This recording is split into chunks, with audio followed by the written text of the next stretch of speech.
Hollywood had also seen how the wind was blowing, and leading the way was Walt Disney.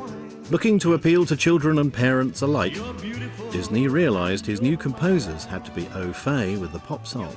He signed up the songwriting duo brothers Richard and Robert Sherman, creators of the smash hit You're 16.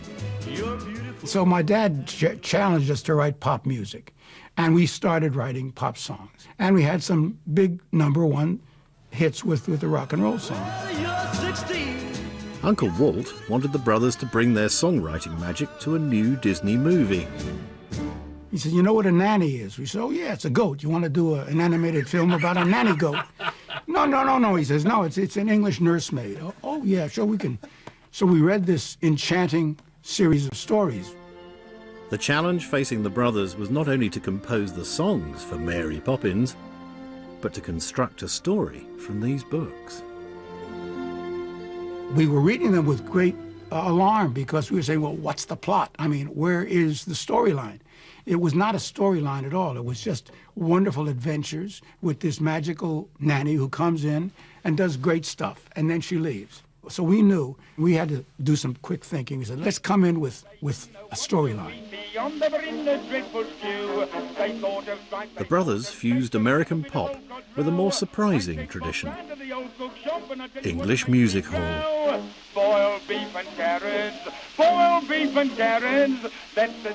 Their passion for these songs would be the inspiration behind the film's score, with the movie set in Edwardian London. I've always been a fan of English music hall. Those wonderful old songs, boiled beef and carrots, all those things like that. Walt bought that. Right away, he knew what I was talking about. Yeah.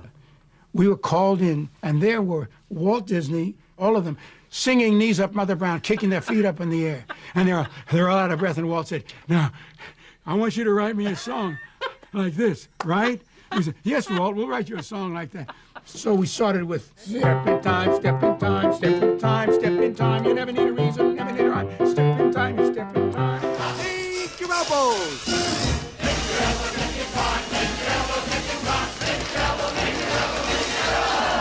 That little piece went for 12 minutes. You know, one of the greatest scenes you've ever seen. And the Shermans would mix all the ingredients that make a classic pop song: a memorable lyric, a catchy melody, and a potent hook, to create the film's most loved tune. We came up with this nonsense word, which we decided would be a great gift for Mary Poppins to give to the children. So we said, let's give them a really funny, crazy, obnoxious word. And we said, it's got to be super colossal. And super colossal, well, anybody would write super colossal. So we said, super something, super crazy, super supercalifragilistic, aha. And then we had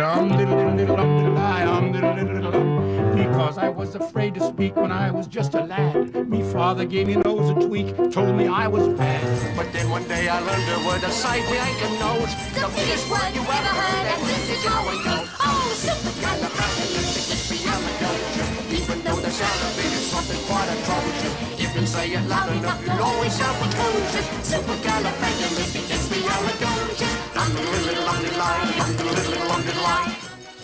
These songs earned the Sherman brothers 2 Academy Awards.